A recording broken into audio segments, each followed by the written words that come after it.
This is a Let's Talk Church Safety and Security microsode with your host, Paul Buckner.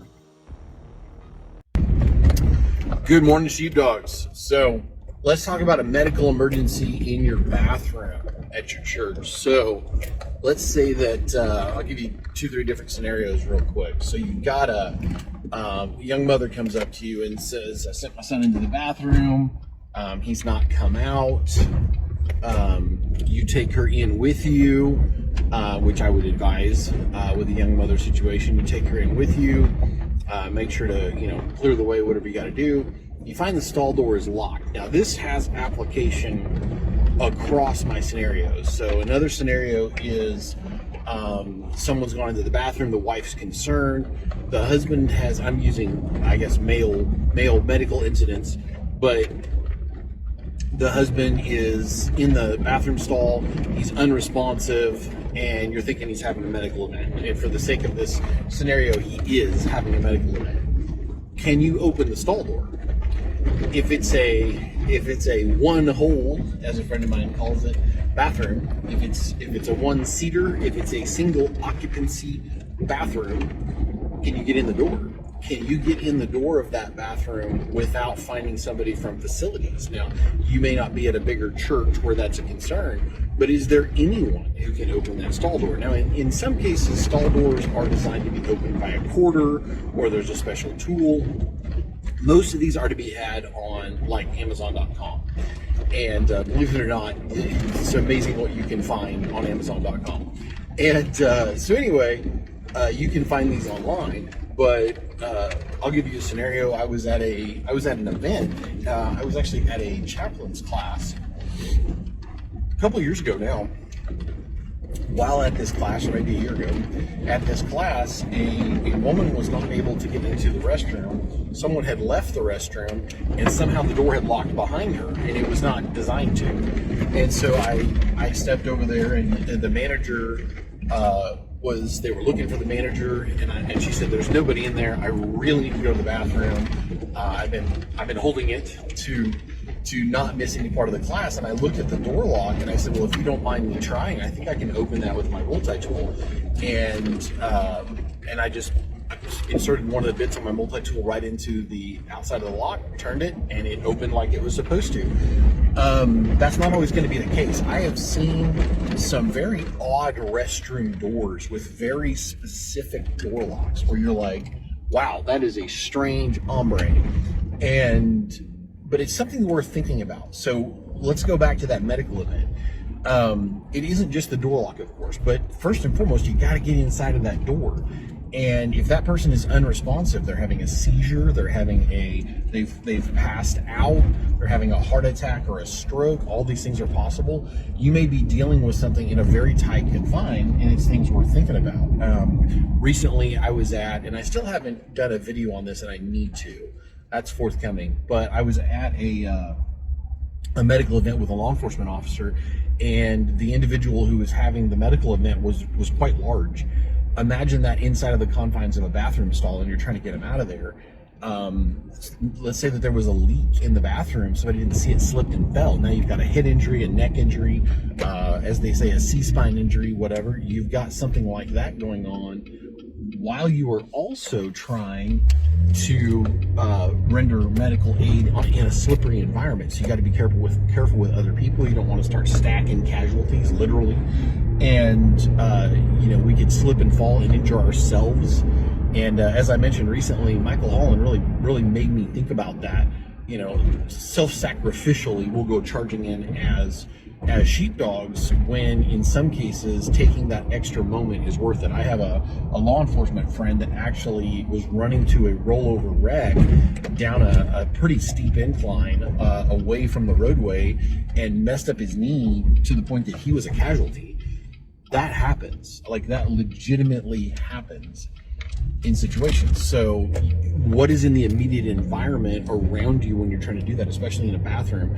There can be biological hazards. I was physically at, and I've talked about it before, a medical event where a gentleman, he fell, off a ladder about 10, 12 feet up, and his body thought he was dying. His body had a response that was terrifying.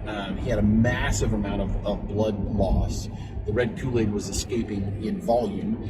And let's just say that there was a lot of chocolate leaving his body at that same time.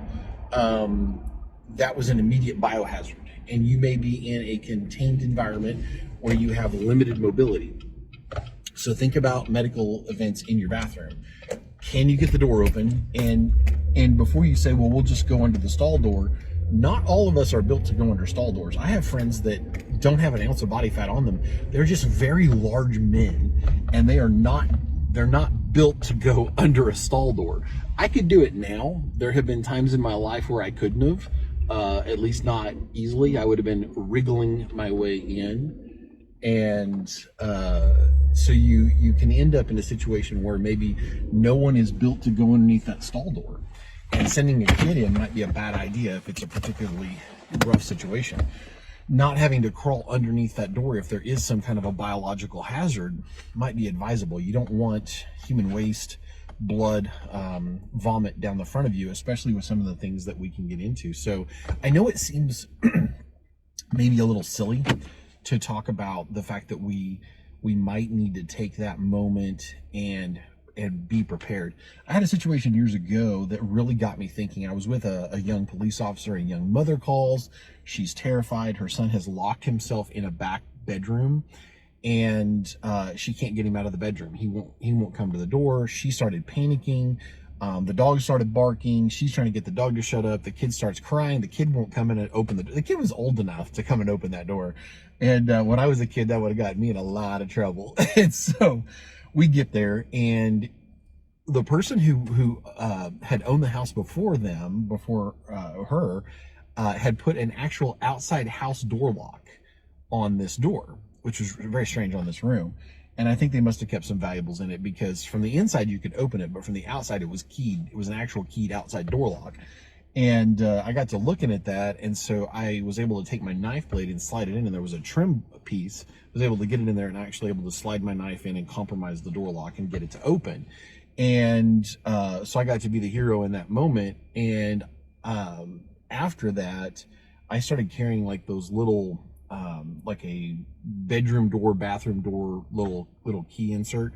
And I had several of them at the house from putting those closet doors and everything in, some of which lock over the years. And they work with most of those bedroom style doors. I couldn't have done the external house key, but there's little things like that are worth thinking about.